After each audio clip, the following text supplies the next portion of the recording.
इसलिए गीता जी अध्याय नंबर 8 के श्लोक नंबर 1 में अर्जुन ने पूछा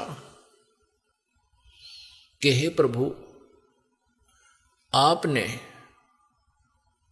गीता जी अध्याय नंबर 7 के श्लोक नंबर 29 में 29वें जिस तत्व ब्रह्म की जानकारी दी है उसमें क्या कहा है? 7वें अध्याय के 29वें श्लोक में गीता ज्ञानदाता कहता है कि मेरे आश्रित होकर, अर्थात मैं जो मार्गदर्शन कर रहा हूं, जो मैं तुझे ज्ञान बता रहा हूं, इसको आधार मानकर जिन्होंने तत्वदर्शी संत की खोज कर ली, जिनको तत्वदर्शी संत मिल गया, और जो तत्ब्रह्म को जानते हैं और पूरे आध्यात्मिक इस ज्ञान से परिचित हैं और सभी कर्मों को जो जानते हैं, वो केवल जरा और मरण से छूटने का ही प्रयत्न करते हैं। जरा मरण मोक्षाय यतन्ति ये, मम आश्रित यतन्ति ये,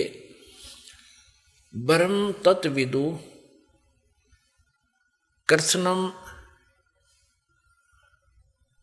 अध्यात्म और अखिल कर्म, यानी वो अखिल अध्यात्म कृष्णम कर्मम, यानी सब कर्मों से, अखिल माने पूर्ण सभी कर्मों से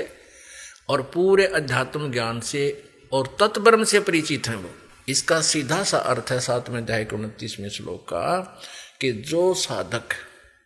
केवल बुढ़ापा और मृत्यु, जरामीन वृद्ध अवस्था,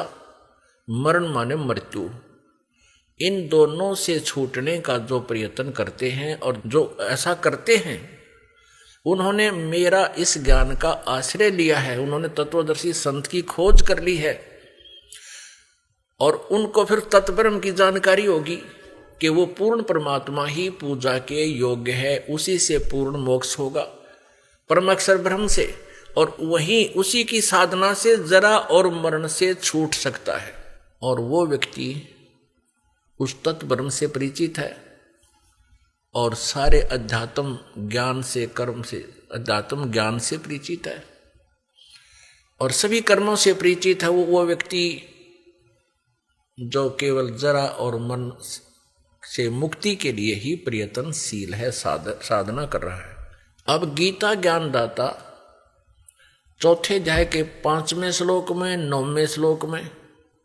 गीता जी के दूसरे अध्याय के 12वें श्लोक में, गीता जी अध्याय नंबर 10 के श्लोक नंबर 2 में और श्रीमद् भगवद गीता अध्याय नंबर 4 के श्लोक 5 और 9 में स्पष्ट कह रहा है कि अर्जुन, तेरे और मेरे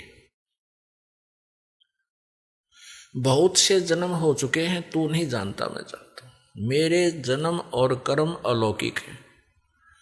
तू और मैं पहले भी जन्मे थे, आगे भी हमारा जन्म रहेगा, ये ना सोच के हम केवल वर्तमान में ही हैं।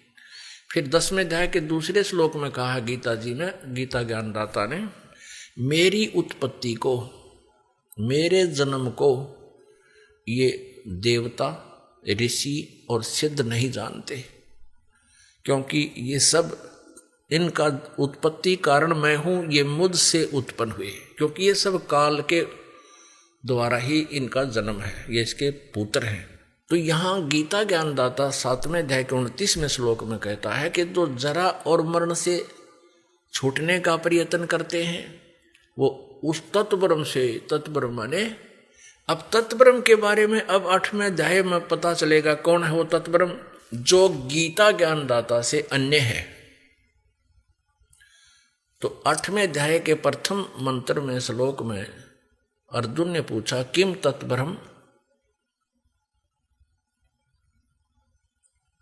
वो तत्ब्रह्म कौन है? फिर कौन है वो भगवान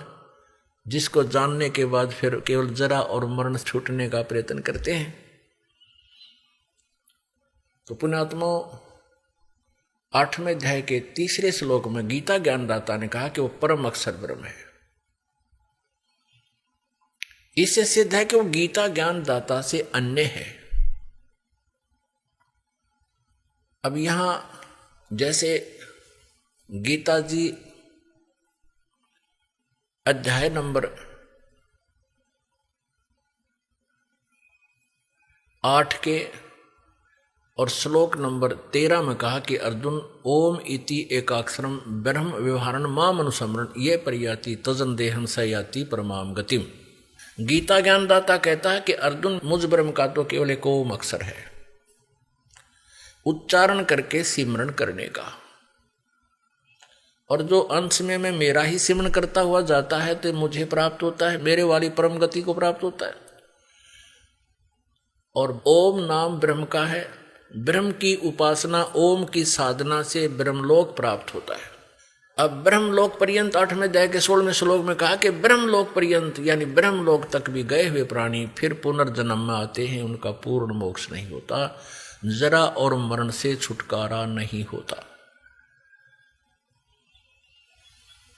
तो इससे सिद्ध हो गया कि गीता ज्ञानदाता अर्थात ब्रह्म जो श्री कृष्ण जी में बोल रहा है, ब्रह्म की साधना से भी जरा और मरण मुक्त नहीं होता, मोक्ष नहीं होता, छुटकारा नहीं होता। अब गीता ज्ञानदाता 8वें अध्याय के 5 और 7 श्लोक में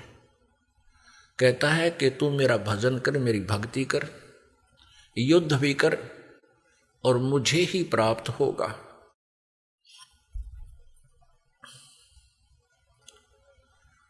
फिर 8वें अध्याय के 6ठे श्लोक में कहा कि ये एक नियम है अर्जुन, जो व्यक्ति अंत समय में जिस भी इष्ट में अपनी भावना रखे हुए शरीर त्याग कर जाता है उसी को प्राप्त होता है। सब कहते हैं जिसके दिल में मानवता बसती हो वही रामपाल जी महाराज जैसे संत होते हैं।